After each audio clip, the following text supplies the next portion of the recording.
Now, as you know, I recently traveled to Ethiopia, where I had a very productive discussion with Prime Minister Abiy and his team. I also met with Getachew Reda, the TPLF signatory to the November 2nd cessation of hostilities agreement, who was just selected to be the leader of its interim administration. I commended both sides for reaching that agreement and the significant progress made in its implementation.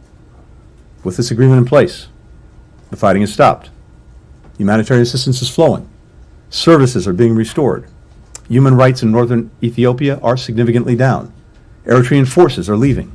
The Ethiopian government is taking the first steps toward transitional justice. But as I discussed with both sides during my visit, to build a durable peace, there must be acknowledgement of the atrocities committed by all parties, as well as accountability together with reconciliation. The conflict in northern Ethiopia was devastating. Men, women, and children were killed. Women and girls were subject to horrific forms of sexual violence. Thousands were forcibly displaced from their homes. Entire communities were specifically targeted based on their ethnicity. Many of these actions were not random or a mere byproduct of war. They were calculated and deliberate. After the department's careful review of the law and the facts, I've determined that members of the Ethiopian National Defense Forces, Eritrean Defense Forces, Tigray People's Liberation Front forces, and Amhara forces committed war crimes during the conflict in northern Ethiopia. Members of the Ethiopian National Defense Forces, the Eritrean Defense Forces, and Amhara forces also committed crimes against humanity, including murder, rape, and other forms of sexual violence and persecution. Members of the Amhara forces committed the crime against humanity of deportation or forcible transfer and committed ethnic cleansing through their treatment of Tigrayans in western Tigray. We welcome the commitment that the parties to the cessation of hostilities agreement have made to acknowledge the atrocities committed and their devastating consequences.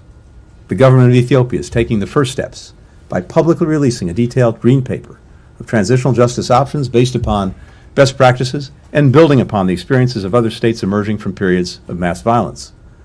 It has invited experts from the Office of the High Commissioner of Human Rights to join the Ethiopian Human Rights Commission to deploy a team of human rights monitors to conflict-affected areas to ensure that such acts have truly ceased. The government is also holding public consultations about transitional justice, which, as I discussed with the Prime Minister, should be inclusive of all stakeholders and provide victims a voice. The process is benefiting from the advice of experts in the field, including members of my team who participated in a workshop on transitional justice with other international specialists just last week. Finally and crucially, we urge the government of Ethiopia and the government of Eritrea, as well as the TPLF, to hold those responsible for these atrocities accountable. These steps, acknowledgement, accountability, reconciliation, are key to breaking the cycle of ethnic and political violence that has gripped Ethiopia and prevented it from reaching its unlimited potential for so long.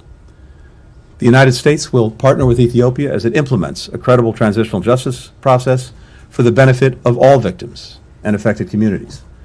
We'll stand with Ethiopia as it honestly faces the abuses in its past, provides accountability for the harms committed against its citizens, and moves towards a future of lasting peace.